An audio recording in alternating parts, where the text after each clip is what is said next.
We're going to kick this off talking about using a textbook as your primary tool or the exclusive tool in your catechetical setting versus using no textbook at all. There are some popular, I don't want to say popular, some opposing opinions on the topic. And we want to explore those just a bit tonight, right, Deacon Matt?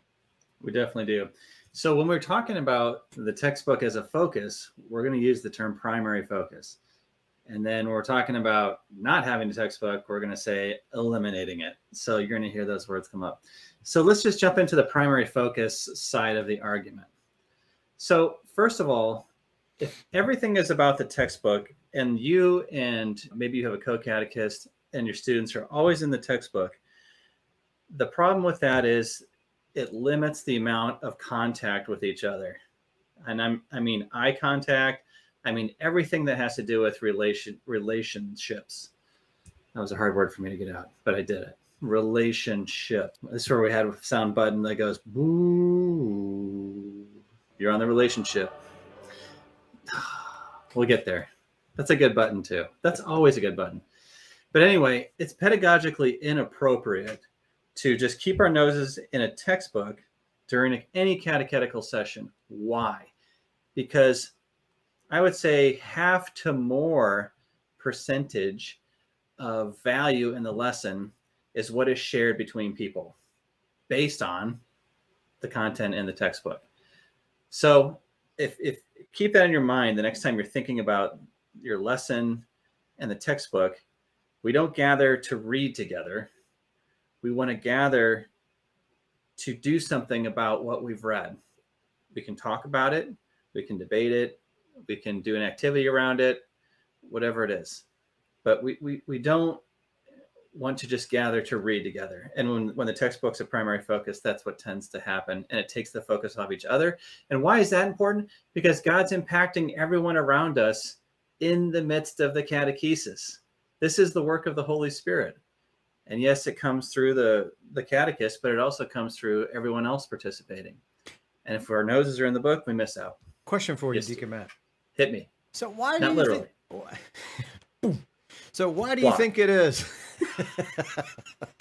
Why do you think it is that we might have that we're drawn to focusing on the textbook? I think it's very safe and easy and familiar probably for a lot of catechists to just keep the textbook as the primary focus and keep everybody's noses in it. Because that way I don't have to do any creative thinking. I really don't need to do a lot of preparing except for whatever activities are announced in the textbook. I got to get ready for those. But there's no like, all right, let's get our noses out. Let's process what we've read. What do you think about that? Do you agree, disagree? What does it mean to you? Let's talk about it. I think it prevents those kinds of open conversations sometimes. Yeah. What's the phrase? Is it ping pong reading? When we take turns having students read every word. And oh yeah. It's I don't know what it's called. It's not ping pong. It's popcorn. Popcorn reading. Popcorn reading. Where we're just bouncing around from student to student, reading every word in every lesson. Yeah.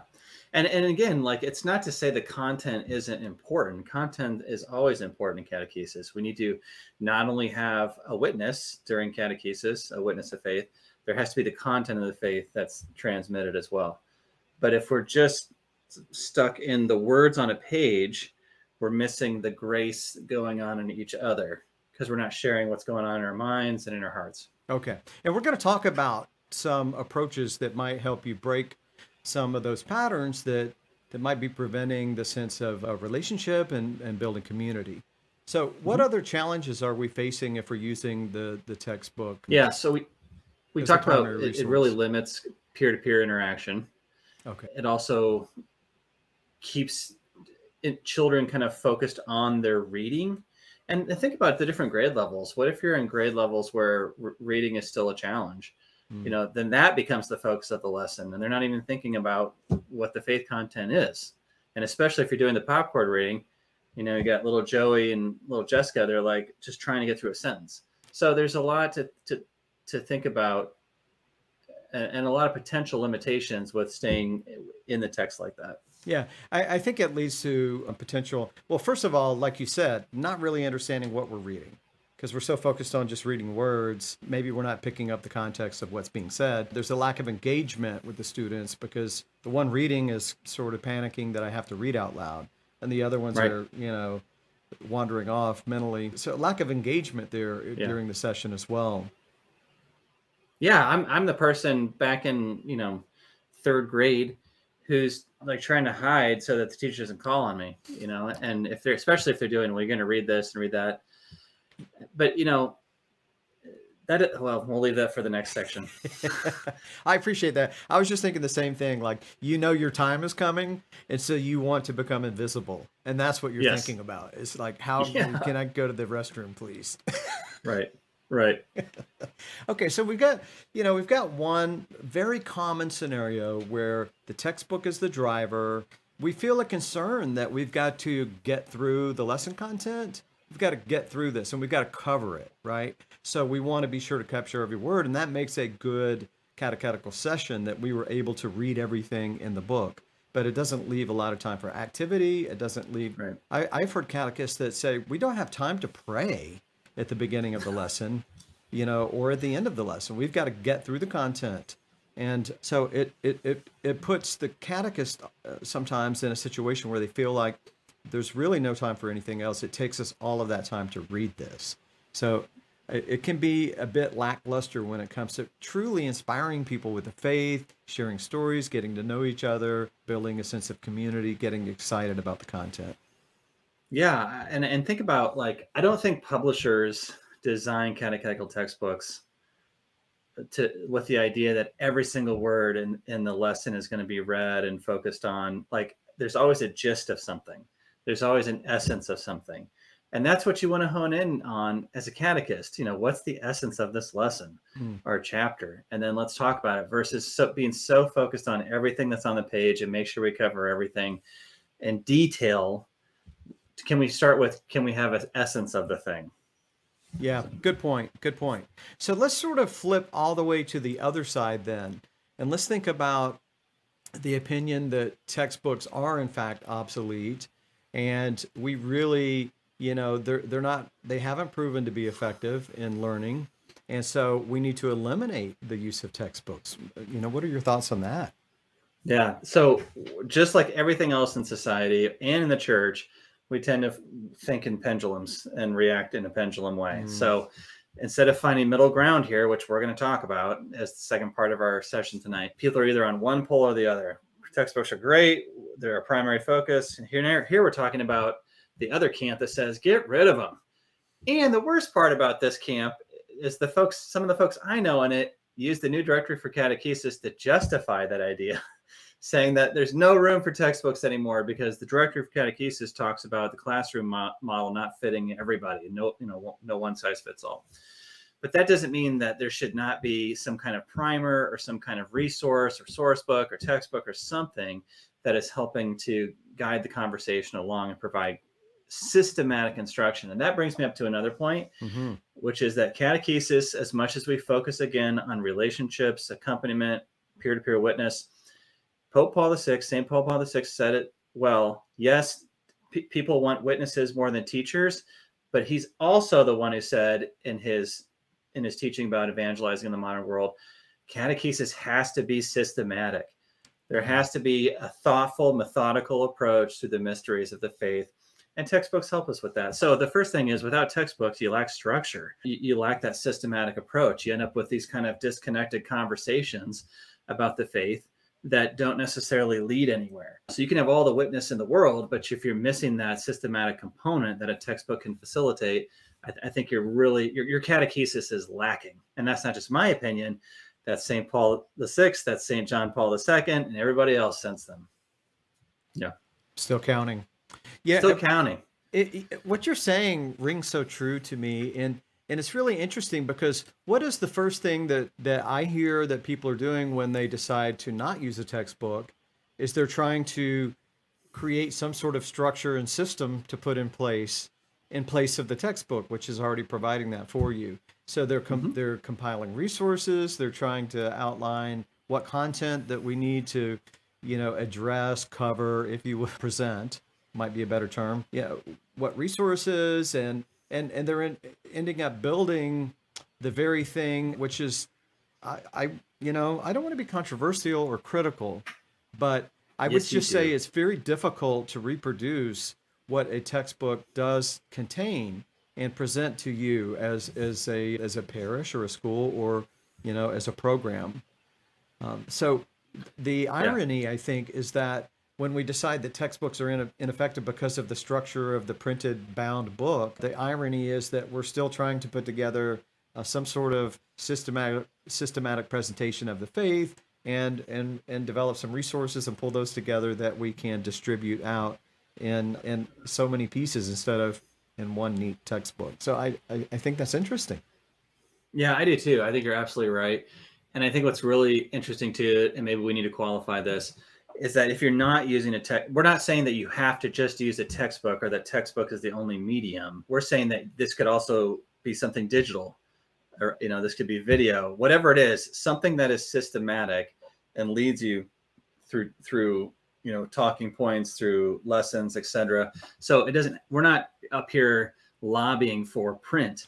So don't get us wrong there. But what we are saying is that if it's not a textbook, it needs to be something, some kind of resource that is providing that systematic content. And not only systematic content, I would argue. I would submit. Are we arguing? You swore we wouldn't do this, Steve. You swore. And we're not doing this. No. But I would submit to you, the listener. I don't know where I got that voice. I've been watching too many. You got it from Rod Serling. Yeah, I've been watching too many Twilight episodes, I guess. I don't know. But that it's not only systematic content, but what about the vetting process? And, and the fact that textbooks that we're using in catechetical programs need to be approved by the ad hoc committee of the bishops, and that have to be in conformity with the catechism. When we're generating homemade resources, where are these resources coming from and who's approving them? Yeah, awesome point you're making. And right now, the USCCB Subcommittee on Conformity doesn't really have a protocol for reviewing digital resources. They're trying to get to that point, but they're not there right now. But great point you're making about vetting, curating resources. If we leave it up to ourselves, I think that's a lot of pressure and responsibility to put ourselves as DREs. Yeah. Or your catechist to go find things. Right. Not saying that catechists can't be informed, but it's a lot of pressure and probably not the right responsibility for a catechist to be curating the resource. So one of the things that publishers do have to do if they want to be on that conformity list of the USCCB is go through these different protocols with them to make sure that you are getting the whole faith presented in a very truthful way. Right. And I think the last point is that when we sort of set aside that structure and that formalized program, that we open ourselves up to allowing catechists to share information that may not be consistent with the Catholic teaching. Sure. So the more that we do stick to an approved program, the more likely your catechist is to teach the content that's presented in that lesson and not wander off. We've all heard stories about good-hearted catechists that maybe are sharing their personal stances on certain topics or just expounding upon the lesson topic and really going places that they shouldn't be going. And I think a structured program does offer a very clear pathway of what to talk about and what not to talk about.